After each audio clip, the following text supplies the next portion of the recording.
La Encerrona llega a ustedes gracias a Tecambio, la casa de cambio online con el mejor tipo de cambio de verdad. Ingresa a tecambio.com con el nuevo código ENCERRONER y obtén una mejora en tu tipo de cambio. Hola, soy Romina Badoino. Bienvenidos a La Encerrona, tu mini noticiero en pandemia. Hoy es lunes 9 de agosto de 2021, Día Internacional de los Pueblos Indígenas.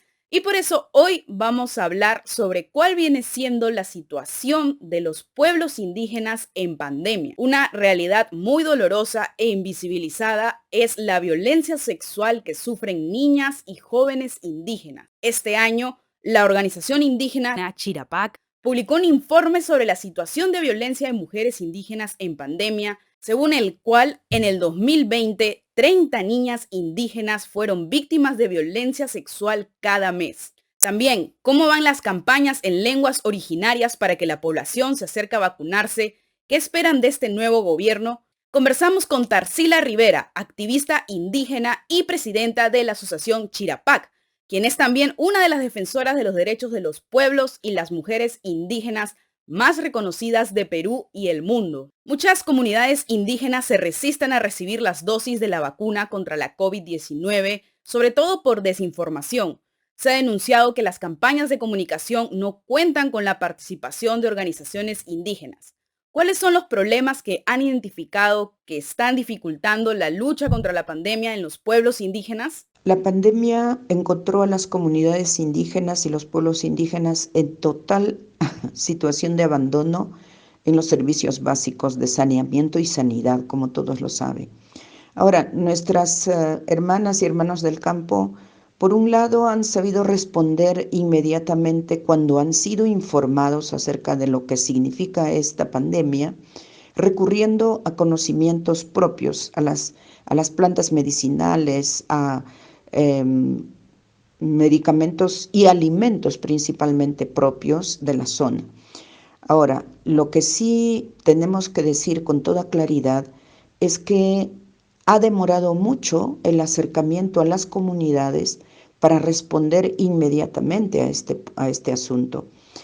En los primeros meses, diría yo en los primeros 2 meses, Chirapac recogió información desde algunas comunidades y sacamos un reporte. Hicimos recomendaciones para que se pudiera usar una estrategia apropiada de información y de tratamiento a esta pandemia.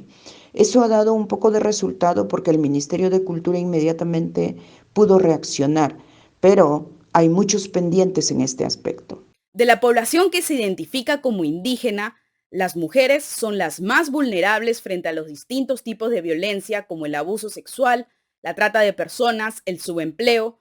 ¿Cuál es la situación de violencia de las mujeres y niñas indígenas en pandemia? El reporte preparado por Chirapac sobre la violencia sexual contra niñas y jóvenes indígenas nos enfrenta a una realidad muy dolorosa, porque por ejemplo es terrible encontrarse con datos como que 30 niñas indígenas son víctimas de violencia sexual al mes en el 2020, por ejemplo. ¿De dónde son esas niñas? Todas de áreas rurales y de zonas urbano-marginales. Y es posible porque se ha podido encontrar algún dato que nos señala que son indígenas. Cada mes contamos con madres, niñas de 10 a 14 años, que son alrededor de 3 por mes. Todo esto nos tiene que llevar a mirar y buscar soluciones junto con las organizaciones, las instituciones locales para enfrentar esta realidad de acuerdo al contexto. El gobierno de Pedro Castillo viene con todo un discurso de representación para las comunidades. ¿Qué esperan de este nuevo gobierno? Nos gustaría que el nuevo gobierno o el Ministerio de la Mujer y Poblaciones Vulnerables pudiera tener planes y programas específicos para mujeres indígenas y que se pudiera abordar toda esta problemática que afecta a las niñas indígenas de áreas rurales y urbano-marginales, con un plan efectivo, porque no es posible que niñas de 10 años a más tengan que sufrir embarazos tempranos por violaciones. Y entonces nosotros pedimos que hayan intervenciones articuladas entre los diferentes sectores que incluye principalmente el Ministerio de Educación, además del Ministerio de la Mujer, y las autoridades locales. Los padres de familia también necesitan participar en estos espacios para contribuir a la solución de estos problemas. Escucharles, empezar por el principio. ¿Cuáles son los problemas locales que tendrían que ser considerados para erradicar esta pandemia de violaciones, feminicidio y violencias? Muchas gracias, Tarsila Rivera. Y también conversamos con Imotíquiro Sofía Chapay. Tiene 18 años, es líder Ashanican de la comunidad nativa de Cuchibiani en Satipo y durante su etapa escolar fue testigo del acoso que las niñas Ashanican sufrían por parte de los profesores. Desde niña ha alzado la voz contra esos abusos. Sofía, ¿cuál es la situación de las mujeres en tu comunidad? ¿Se logra condenar a los agresores? La situación de las mujeres en mi comunidad aún sigue siendo vulnerable. Aún sigue habiendo abusos, aún sigue habiendo maltratos por parte de sus parejas hacia ellas. Dentro de mi comunidad existe el estatuto. Dentro de ellas están establecidas cuáles son las reglas que se deben cumplir y también están establecidas cuáles son las sanciones que les cae a las personas que no cumplen con lo establecido en el estatuto. Si las personas cometen algún tipo de abuso hacia las autoridades, de maltrato, pero lamentablemente si es que hay un tipo de violencia sexual, esto es atendido en la policía. En estos últimos tiempos de pandemia, muchas familias han quedado en sus casas y hubo muchos tipos de violencia sexual, las cuales no han sido denunciadas y como dice, mucho de esto queda en familia, no se llegaron a denunciar. Y lo que deben hacer es trabajar en articulación los ministerios, tanto el Ministerio de Educación, la Policía Nacional del Perú, el Ministerio de Salud, para que puedan brindar apoyos a los centros educativos, centros de salud, poner más orden, más seguridad y que el gobierno se dé cuenta de que nosotros, los pueblos indígenas, los pueblos originarios, las mujeres y los niños, estamos siendo muy vulnerables a todos los problemas sociales que están existiendo hoy en día. Muchas gracias, Sofía, y también Tarsila, que este día que busca los derechos para los pueblos indígenas sea también para alzar la voz contra los abusos de niñas y mujeres. Ya volvemos con los titulares aquí en La Encerrona con Romina Badoino.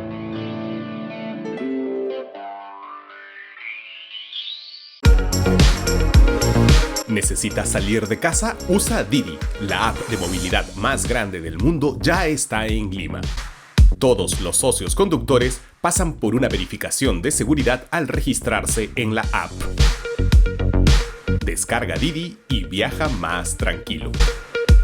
Ya lo sabes, si necesitas salir, mejor con Didi. Bienvenidos de vuelta a La Encerrona. Hoy es lunes 9 de agosto de 2021 y estas son las noticias que son virales o que deberían serlo.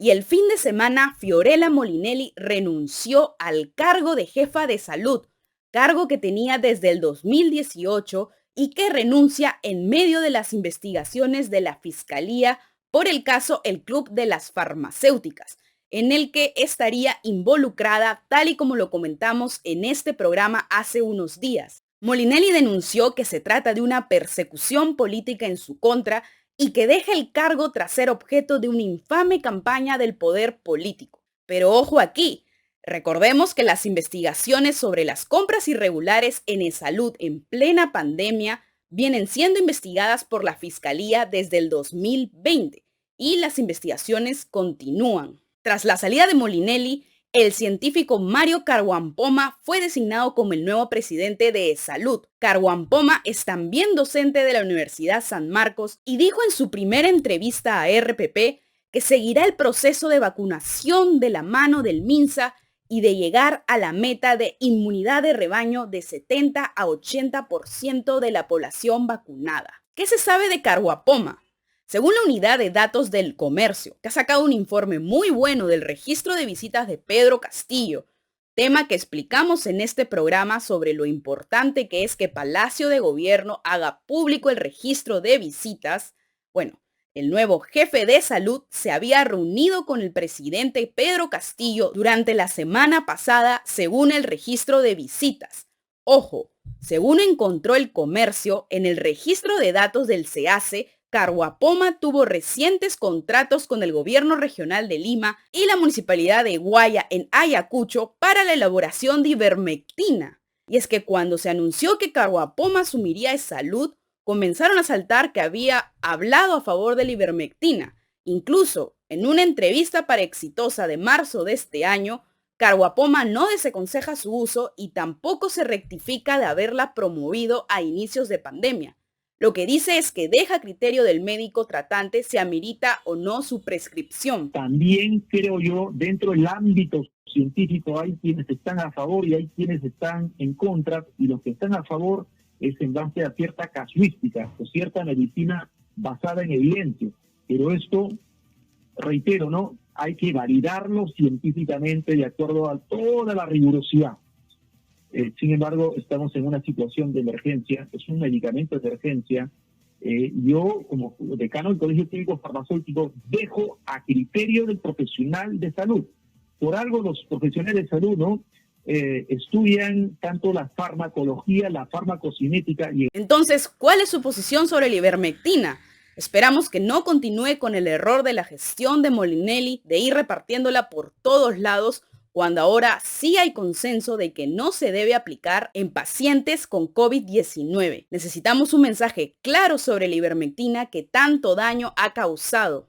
Y el Poder Judicial admitió el trámite de acción de amparo que presentó Martín Vizcarra contra la decisión del Jurado Nacional de Elecciones de excluirlo como congresista electo. Aquí una refrescada de datos. El pasado 16 de abril, el Pleno del antiguo Congreso decidió aprobar un informe de inhabilitar políticamente a Vizcarra, es decir, que por 10 años no pueda ocupar cargos políticos. ¿Por qué? Porque había sido parte del Vacunagate y había recibido a escondidas los ensayos de la vacuna Sinopharm.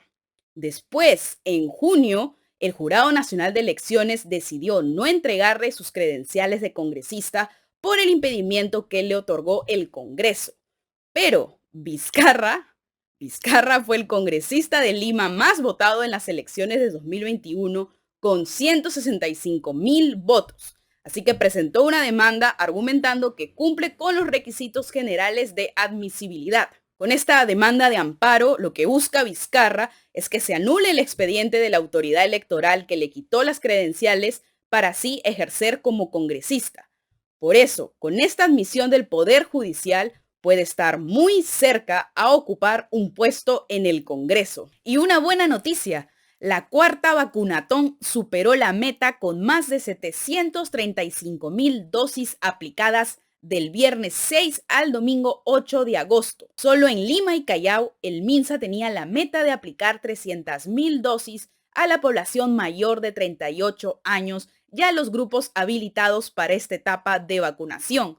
Meta que superaron con casi 500,000 de dosis aplicadas en Lima y Callao. Lo mismo sucedió en las 8 regiones que se sumaron a esta campaña masiva de 60 horas ininterrumpidas de vacunación. Agradecemos a las más de 2.600 brigadas de vacunación que trabajaron incluso de madrugada para superar la meta planteada. Además, el ministro de Salud, Hernando Ceballos, aseguró que el plan para enfrentar una posible tercera ola de contagios de la COVID-19 se presentará oficialmente en el transcurso de esta semana. De acuerdo a Ceballos, se buscará reforzar el primer nivel de atención de salud, incrementar la capacidad de diagnóstico del Instituto Nacional de Salud a 10,000 pruebas de detección del COVID y garantizar el suministro de oxígeno, además de aumentar la cantidad de camas UCI.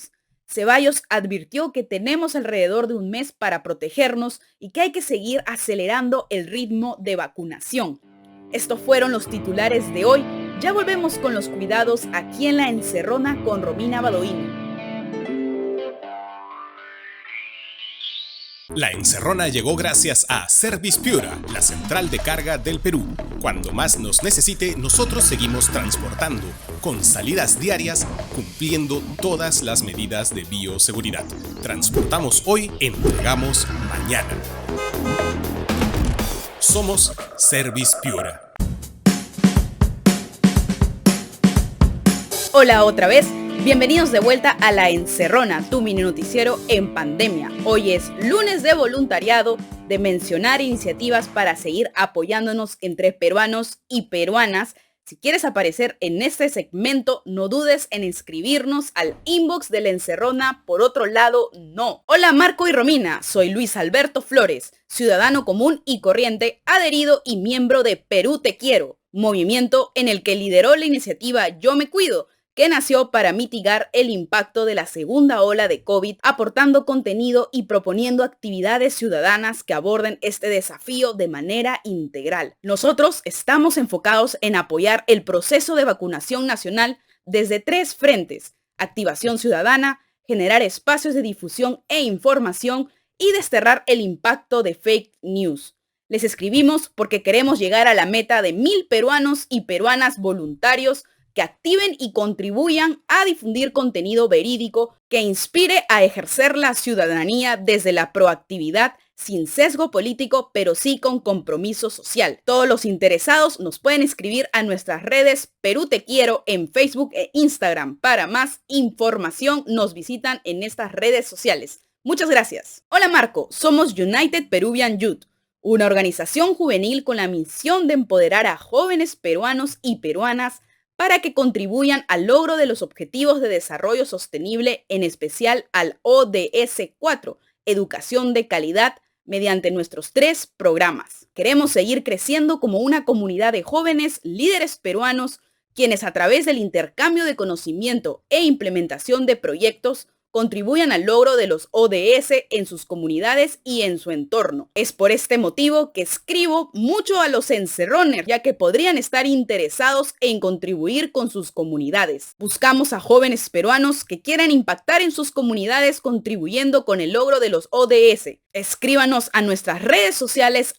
@United Peruvian Youth para explicarles el paso a paso para que se unan. Muchas gracias. Hola equipo de La Encerrona, les escribo del programa Lima Lee para compartirles la campaña Libros que nos hacen libres, con el fin de implementar bibliotecas e instituciones de fomento a la lectura en Lima Metropolitana, con la última colección Lima Lee 2020 con ayuda de la ciudadanía. La finalidad de la campaña radica en actualizar los materiales bibliográficos de todos los responsables de bibliotecas municipales, escolares y comunales de Lima, a fin de promover la democratización del acceso gratuito al libro. La nueva colección está dirigida al sector infantil, juvenil y público en general, con 15 títulos de autores variados entre clásicos universales y contemporáneos de peruanos y peruanas como Abraham Valdelomar, Ricardo Sumalabia, Sonalí Tuesta, Micaela Chirif, entre otros. Para más información sobre cómo aplicar al programa y solicitar los libros, pueden entrar a la fanpage de Facebook Lima Lee. La campaña es hasta diciembre de este año. Hola Marco, somos la Sociedad de Debate YAD, una asociación de estudiantes y exalumnas del Colegio Juana Alarco de Damer, que iniciamos la práctica de debate desde hace 5 años. Desde hace 2 años venimos realizando talleres y torneos de debate para así difundir la argumentación y el pensamiento crítico, que es tan necesario en nuestras escuelas y más aún en nuestras escuelas públicas. Este 13 y 14 de noviembre estamos organizando el primer taller y campeonato de debate de escuelas públicas en el Perú, que tiene como objetivo empoderar a estudiantes y docentes en el debate académico. Se inicia con un taller de 4 sábados el 16 de octubre con ejercicios, materiales y prácticas de debate a través de la plataforma de Discord, que es totalmente gratuito. Las inscripciones están abiertas en nuestras redes sociales de Facebook como @prensa.sdjad y @cdpep.sdjad y nuestro correo sociedaddebatejat@gmail.com. Los esperamos a todos. No hay tiempo para más. Recuerden que La Encerrona está libre de derechos. Llévensela a sus radios y televisoras locales y búsquenla en YouTube, Instagram, Facebook, TikTok, Spotify o donde sea que escuchen sus podcasts con el hashtag La Encerrona y rótenla con su familia y amigos, sobre todo con aquellos que aún creen en la ivermectina para curar el COVID. Con ellos también, porque La Encerrona es gratis y es gratis gracias a todos los que yapean, plinean y a todos los miembros del canal de YouTube, y también gracias a todos los que se suscriben vía Patreon, que es una plataforma muy segura de usar, muy fácil, inténtenlo. Y hoy es lunes de lectura y la recomendación de hoy llega gracias a Penguin Random House, El miedo del lobo de Carlos Enrique Freire. El soldado ha visto mucho. Motines terroristas, punas inhóspitas, fronteras sinuosas. En esta experiencia, descubre el motivo para convertirse en escritor. Tiempo después, recibe el mensaje de un desconocido, Aquiles, quien le pide que lo escuche. Este libro cuenta su sobrecogedora historia. Aquiles era un niño cuando fue secuestrado por Sendero Luminoso. Vivía en una pequeña comunidad en el río Perené, de la cual fue arrancado e incorporado a la gran masa. Durante años será empleado como fuerza de trabajo, sometido a abusos y humillaciones, aislado, adoctrinado, deshumanizado y transformado en parte de una maquinaria de violencia ideológica. El miedo del lobo de Carlos Enrique Freire lo encuentran en sus librerías favoritas. Esto ha sido todo por hoy. Esto fue La Encerrona, el único noticiero que te manda un abrazo. ¡Chao! ¡Hasta mañana!